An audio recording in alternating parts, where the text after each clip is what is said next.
A quiet decision was made inside a private wing of Kensington Palace this week, and by the time it reached the desks of senior courtiers, the succession of the Wales children had already been defended, in a way no press office will ever confirm.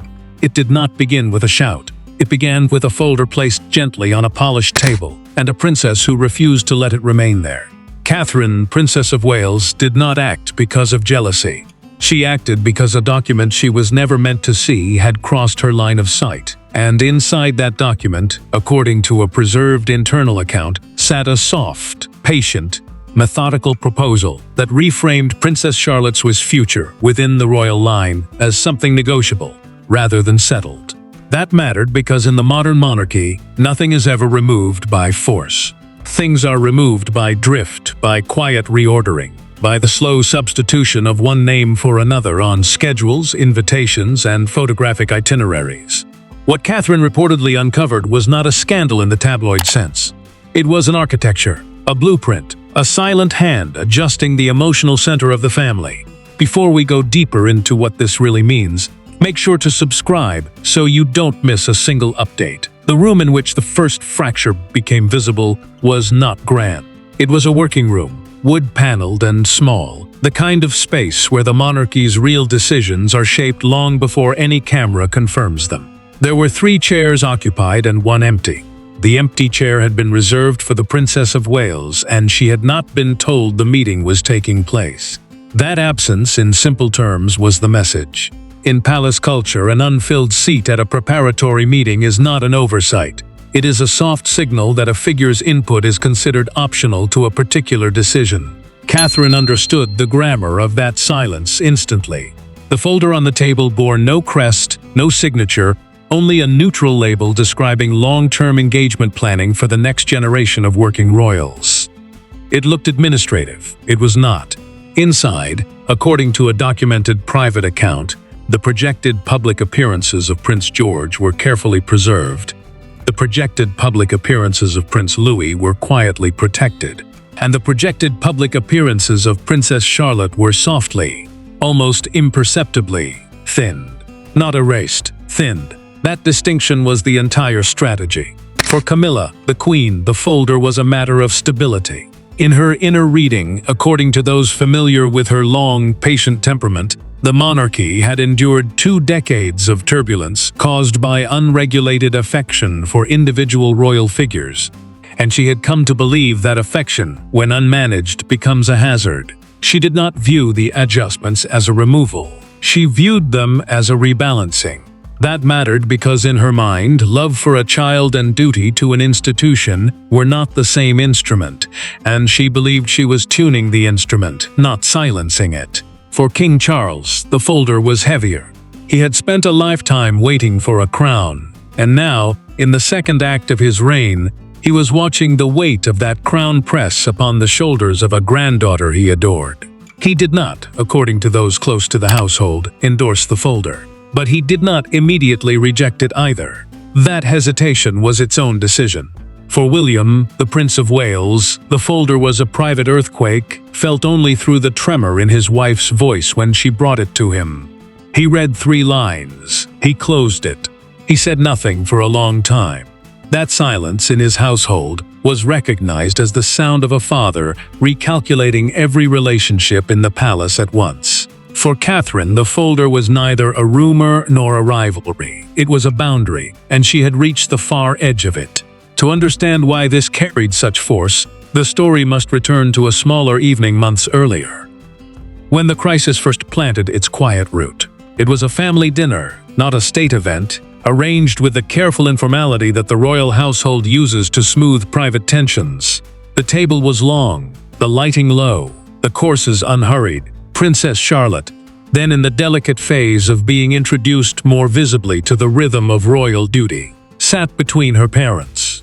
Across from her, according to a family memorandum later preserved, sat Camilla. A remark was made about the future. It was not cruel, it was not overt. It was framed as a gentle observation about how the monarchy, in the modern age, must be curated with a lighter touch, and how not every child of a future king must carry the full ceremonial weight of representation. The remark was delivered with warmth. That was what made it dangerous. Catherine did not respond in the moment. She smiled, in the way she has trained herself to smile through decades of scrutiny, and she filed the sentence away. That mattered because in her private discipline, a comment stored is a comment studied. She would return to it, she would measure it, she would wait to see whether it would grow into a pattern. It did. The pattern arrived slowly through the quiet architecture of scheduling. In the weeks that followed, according to a recorded internal note, minor engagements that would once have naturally involved Charlotte began to shift. A children's charity visit, previously discussed as an ideal early appearance, was quietly reassigned. A commemorative photograph, initially framed to include all 3 Wales children, was reorganized to feature only 2. A birthday-adjacent public moment, small but symbolically potent, was allowed to pass without the customary official acknowledgement that would once have been considered routine. Each individual change was defensible. Each could be explained by scheduling, by weather, by the sensible desire to shield a child from overexposure. Taken alone, none of them formed a story. Taken together, they formed a curve. Catherine, who had spent years learning to read the curvature of palace intention, saw the curve first. She said nothing publicly. She began to gather. A calendar here, a memo there, a misplaced note retrieved and quietly copied. The Princess of Wales, in that season, was not building a defense. She was building a case. The confrontation, when it finally arrived, took place in a sitting room that had witnessed nearly a century of royal reconciliations. There were no aides. There were no cameras. There were no statements. Catherine entered first. Camilla entered second. The door was closed by a member of staff who understood, in the wordless etiquette of the household, that this door would not be reopened until something inside the room had been resolved. Between them sat a single low table. On that table, Catherine placed the folder. She did not open it. She did not need to. That mattered because, in a family where everything is negotiated through symbol, the folder itself was the sentence. Camilla looked at it. She did not reach for it. For a long moment, the only sound in the room was the faint, distant tick of a mantel clock, an object that had measured the private hours of monarchs for generations, and now measured a silence between 2 women whose alliance had never truly been an alliance. Catherine spoke first. She did not raise her voice. She did not accuse. She asked one question quietly about the future of her daughter. Camilla, according to the account preserved by those who reconstructed the encounter afterward, did not deny the folder's existence. She reframed it. She spoke of stewardship. She spoke of protection. She spoke of the burdens no grandmother would wish upon a granddaughter. And then, in a sentence that would echo through the household for weeks, she admitted softly that adjustments had indeed been considered. That admission was the pivot. That admission changed everything. After the confrontation, the machinery of the palace began to move, in the way palaces move when a private verdict has been reached. It was not dramatic. It was administrative. A revised engagement schedule was circulated the following morning. A photograph that had been held back was quietly released. A children's initiative, previously reassigned, was reassigned again, this time restoring Charlotte's original role. A folder that had sat on a polished table was removed from that table and, according to a documented internal account, was not seen again in its original form. In its place appeared a new document, slimmer, blander, stripped of the language that had first alarmed the Princess of Wales. That mattered because in the culture of the monarchy, the disappearance of a document is often more meaningful than its creation. Papers do not simply vanish. They are retired. They are archived. They are, when necessary, unwritten. Empty chairs were quietly filled again. Missing name cards reappeared at rehearsals. A seating chart for a forthcoming family portrait was redrawn. And this time, the arrangement of the Wales children was restored to its original symmetry. No press release was issued. No correction was announced. The correction was the arrangement itself. Yet the calm did not hold. A second warning arrived within days, and it arrived not from within the palace but from the periphery, from the loose ring of aides, consultants, and long-serving household figures whose loyalties are rarely to a single principle. A whisper was passed. A document, thought retired, had been photographed before its removal. The image, according to those who understood the risk, existed in a form that could not easily be recalled. That mattered because in the modern monarchy, a photograph of a page is more dangerous than the page itself. A page can be rewritten, a photograph cannot. The Princess of Wales was informed of the image's existence in a brief, quiet conversation held in a corridor between two engagements. She listened. She nodded. She continued to her next appointment without breaking her stride. That composure was not indifference. It was calculation. She understood in that moment that the crisis had crossed a threshold from which it could not be quietly returned. The private matter had become, whether the family wished it or not, a matter with an outside life. That evening, in a room that had nothing to do with statecraft, the Prince and Princess of Wales sat together without staff, without aides, without the choreography of duty. They were not, in that hour, the future king and queen. They were a father and a mother whose daughter had, for a season, been treated as an adjustable variable in a family equation. William did not speak immediately. He rarely does in the moments that matter most. He waited until Catherine had said what she needed to say, and then he said only that the family, whatever it endured, would endure it together.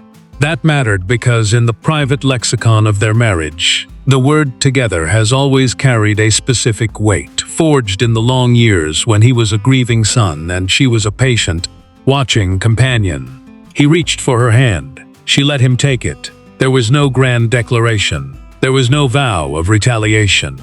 There was only the quiet acknowledgement, between two people who had spent their entire adult lives inside an institution, that some lines, once crossed, must be defended without noise.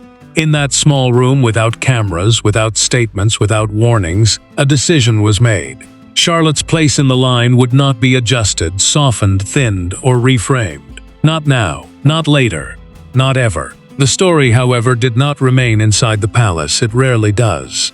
Within the week, the outer edges of the account began to surface in the careful, coded language that royal correspondents use when they know more than they can print. A columnist referenced tensions. A commentator referenced adjustments. A broadcaster, in a measured evening segment, spoke of a quiet reordering of priorities within the House of Windsor. None of them named the folder. None of them described the room. But the shape of the story, if not its substance, began to form in the public imagination. Small crowds gathered outside Kensington Palace, as small crowds have gathered outside British palaces for centuries, drawn by an instinct older than journalism. A woman in her 60s, standing near the gate with a modest bouquet, told a passing reporter, in a voice that trembled without theatrics, that the little princess deserved to be left in peace. Her words were not polished. They were not intended for broadcast. They carried, precisely because of that, the weight of ordinary feeling. A newspaper front page the following morning framed the affair in stark, economical language, refusing sensationalism, referring only to a private family matter of long consequence. A veteran broadcaster, closing a bulletin, offered a single framing line about the quiet strength of mothers within institutions built by kings. Inside the palace, that public murmur was received with the practiced stillness of a household long accustomed to being watched. No official denial was issued. No official confirmation was issued. The absence of both was itself the response. That mattered because in the grammar of the monarchy, silence is not evasion. Silence is architecture. It shapes what the public is permitted to know, and it shapes, more importantly, what the public is permitted to feel. The Princess of Wales continued her engagements. She smiled at the children she met. She listened to the elderly she visited. She wore, on one particular afternoon, a small pendant she had not worn in years, a piece of jewelry gifted to her at the birth of her daughter. Those who noticed did not comment. Those who understood did not need to. The pendant was the statement. The pendant was the signature. Everything else was context. Camilla, for her part, retreated into the measured public rhythm that has always defined her second act. She appeared at engagements. She spoke of literacy, of survivors, of the causes that have quietly defined her queenship. She did not, in those weeks, make any public reference to the children of the Prince and Princess of Wales. That absence was noticed, that absence was interpreted. In palace culture, when a senior figure declines to mention a junior figure whom she would normally acknowledge, the omission is read as an acknowledgement of a boundary. She had reached that boundary. She had, according to those who read her carefully, accepted it. Whether she accepted it with grace, with resignation, or with a quiet private grievance, only she would ever know. The public would be permitted only the surface. The surface, in her case, was composed. King Charles, in the aftermath, moved with the careful weight of a monarch who has understood that the moral center of his family had shifted quietly beneath him. He requested, according to a documented private account, a small audience with the Princess of Wales. It was not a summons, it was a conversation. He thanked her, in words that would never be released, for the discipline with which she had handled a matter that could have consumed the household. He acknowledged, in the delicate phrasing he has spent a lifetime mastering, that the folder should never have existed in its original form. He did not name its author. He did not need to. The Princess of Wales, in turn, offered him the one thing the monarchy has always required of its most steadying figures. She offered him her continued loyalty, not to a person, to an institution. That mattered because the institution, in that season, needed reminding that its future depended not on the removal of any child, but on the protection of every child within it. Prince William, in the weeks that followed, was observed to spend a marginally greater share of his private time with his daughter. He attended a school function that had previously been on the tentative list. He accompanied her, quietly and without press notice, to a small equestrian event she loved. He was photographed only once, at a distance, and even in that photograph taken by a long lens, the private grammar of the image was unmistakable. He walked slightly behind her. He let her lead. That mattered because in the visual language of royal fatherhood, walking behind a daughter is a gesture that says, without words, that her path is her own and that his role is to defend the ground she walks upon, not to shape it. Those who understood the image did not need a caption. Those who did not understand it saw only a father and a daughter on a bright, ordinary afternoon. Both readings were true. The deeper reading was the one that mattered. Princess Charlotte herself, in the season of the folder and its retirement, remained largely unaware of the scale of what had been considered on her behalf. That was, in the end, the point. Her mother had absorbed the weight of the crisis precisely so that her daughter would not have to carry it. She continued her lessons. She continued her small, careful public appearances. She continued to develop, in the patient rhythm of childhood, the composure that would one day define her adult role. Those who watched her closely noted, in the months that followed, a quiet steadiness that seemed older than her years. Whether that steadiness was inherited, cultivated, or simply the natural inheritance of a child raised inside a family that had learned, through hard decades, the price of visibility, could not be answered. Perhaps all three were true. Perhaps the truest inheritance a princess can receive is the knowledge, unspoken and undeclared, that her mother stood in a small paneled room and refused to let a folder redraw her future. The affair, over time, receded from the outer edges of the news cycle.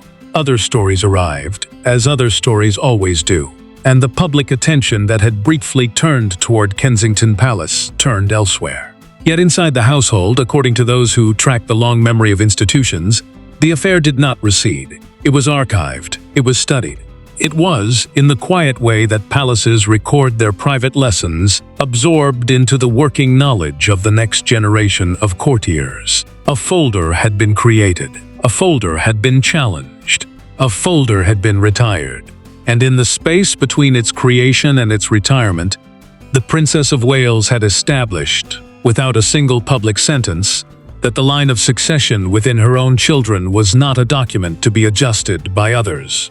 It was a truth to be defended by her. That mattered because in the long history of the British monarchy, the most consequential defenses have almost always been mounted not by kings, but by the women who stood beside them, watching the doors, reading the folders, protecting the children whose futures the institution would one day depend upon. There is a particular object, small and easily overlooked, that lingered at the edge of the affair.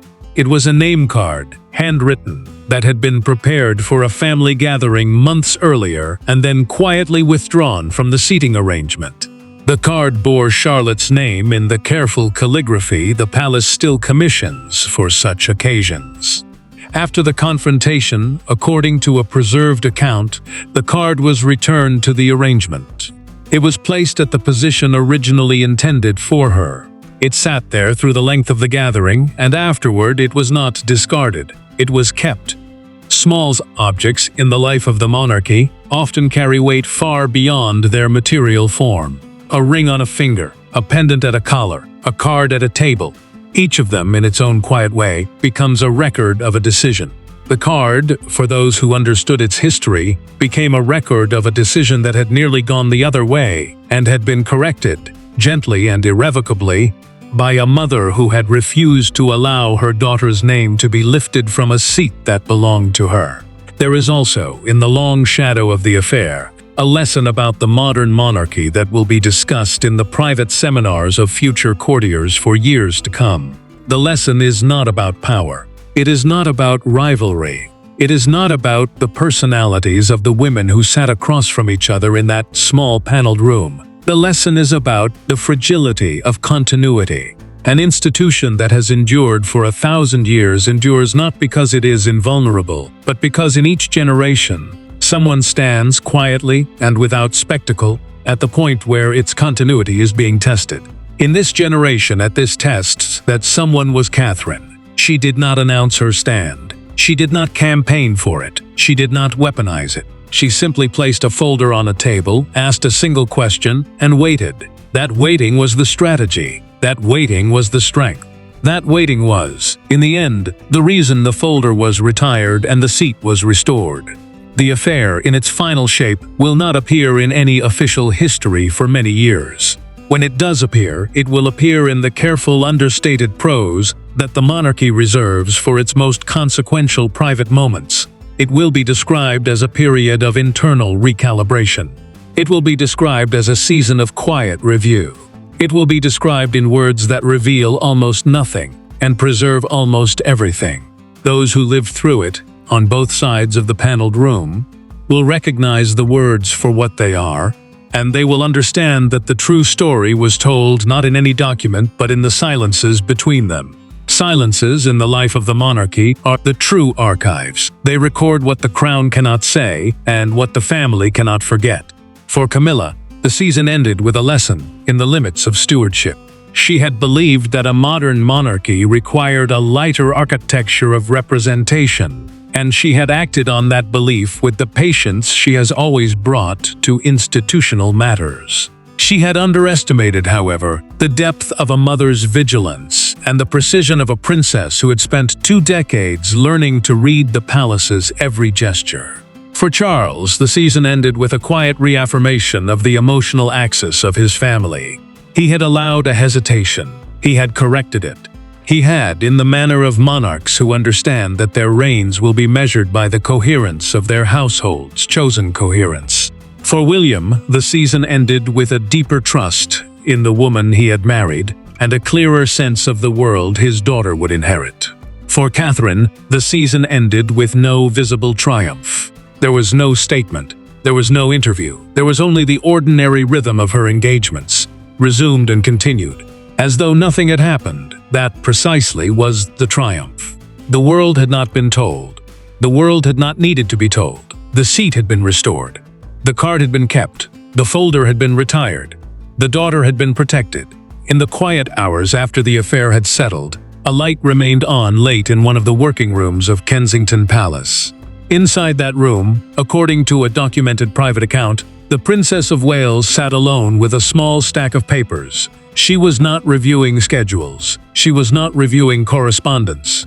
She was writing, in her own hand, a short note to be placed in a private family archive, an account intended not for the public and not for the press but for a future generation of the family, who might, one day, need to understand what had almost happened and how it had been prevented. She wrote slowly. She wrote carefully. She did not use dramatic language. She recorded the facts. She recorded the room, the folder, the question, the admission, and the quiet correction that followed. She sealed the note, she placed it in a small archival box. She closed the box. And then, in a gesture that no camera would ever capture, she rested her hand on the lid for a moment longer than necessary, as though sealing not only the note, but the season itself. That in the end was the shape of what had happened. A folder had proposed a future. A mother had refused it. A family had corrected itself. An institution had endured. In the long arc of the monarchy, such moments are the true architecture of continuity. They are rarely announced. They are rarely reported. They are rarely, if ever, acknowledged in the public record. Yet they are the moments in which the crown, generation after generation, is quietly preserved by those who love it enough to defend it without applause. Catherine gave the family honesty. William gave it steadiness. Charles gave it grace. Camilla, in the final measure, gave it the reluctant courage of stepping back. And Charlotte, who never knew how close her future had come to being softened, gave the family something more valuable than any of them. She gave it a reason to hold the line.